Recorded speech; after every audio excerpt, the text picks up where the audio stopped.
Assalamualaikum warahmatullahi wabarakatuh. Salam sejahtera untuk kita semua. Selamat pagi. Apa kabar teman-teman sekalian? Saya Imam Marzuki. Dalam kesempatan ini saya akan membahas mengenai cluster, di mana studi kasus dalam presentasi pada kali ini yaitu hierarchical clustering. Jadi topik yang akan kita bahas yaitu mengenal hierarchical clustering. Apa itu hierarchical clustering? Hierarchical clustering adalah metode pengelompokan data yang membangun hierarchical cluster secara bertahap. Pendekatan utamanya ada dua. Yang pertama agglomeratif atau bottom up, yang kedua divisif atau top down. Agglomeratif, setiap data mulai sebagai klaster terpisah, kemudian digabungkan secara iteratif. Kemudian divisif, semua data mulai sebagai satu klaster, kemudian dibagi secara iteratif. Keuntungan dan kekurangan. Keuntungannya yaitu dapat menghasilkan dendrogram representasi hierarkis, tidak memerlukan jumlah klaster yang sudah ditentukan sebelumnya, cocok untuk dataset kecil hingga sedang. Kekurangannya yaitu kompleksitas komputasi tinggi, sensitif terhadap outlier, tidak scalable untuk dataset besar,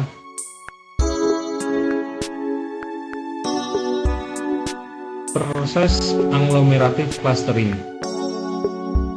yaitu yang pertama inisialisasi. Setiap data dianggap sebagai klaster individu. Pengukuran kemiripan menggunakan metrik jarak seperti Euclidean, Manhattan, atau Cosine similarity. Penggabungan klaster. Klaster terdekat digabungkan berdasarkan kriteria linkage. Iterasi. Proses ini diulang hingga hanya tersisa satu klaster atau kondisi tertentu tercapai. Kriteria linkage dalam agglomerative clustering. Single linkage, jarak terdekat antara elemen dari dua klaster. Complete linkage, jarak terjauh antara elemen dari dua klaster. Average linkage, jarak rata-rata jarak antara elemen dari dua klaster. What methods, minimalkan peningkatan varians dalam penggabungan klaster. Dan proses divisif clustering. Jadi kalau tadi agglomerative clustering, sekarang proses divisif clustering.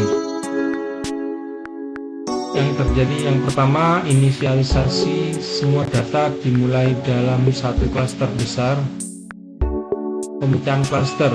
Klaster dipecah menjadi sub-klaster berdasarkan kriteria tertentu. Iterasi. Proses ini diulang hingga setiap data menjadi klaster individu atau kondisi tertentu tercapai. Ini adalah contoh daripada beberapa klaster. Ada klaster A, klaster B, klaster C, dan klaster D. Contoh dendrogram.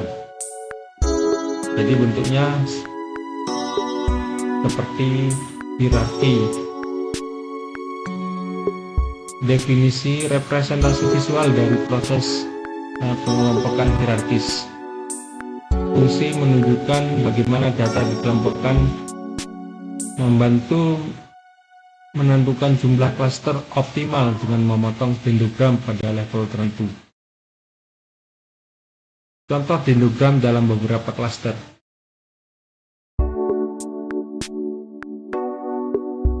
Aplikasi hierarchical clustering bisa diaplikasikan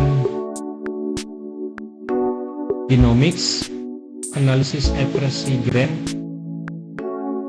dalam bidang pemasaran, segmentasi pelanggan, ekologi, pengelompokan spesies berdasarkan atribut ekologi, sosial media, analisis komunitas dalam jaringan sosial, studi kasus segmentasi pelanggan, tujuan mengelompokkan pelanggan berdasarkan pola pembelian. Langkah-langkah ambil data pelanggan, misalnya RFM, Regency Frequency Monitoring, tetapkan agglomerative clustering, interpretasikan dendrogram untuk menentukan jumlah cluster optimal, analisis karakteristik setiap cluster untuk strategi pemasaran, implementasi di bahasa pemrograman Python. Pustaka yang digunakan atau library scikit-learn, Scipy, Matplotlib. Contoh kode singkatnya seperti ini. Ini bisa dijalankan di Jupyter atau di Google Colab. Jadi ini adalah kode sederhana terdiri dari 8 baris sampai VLT. So ini mengeluarkan dendrogram.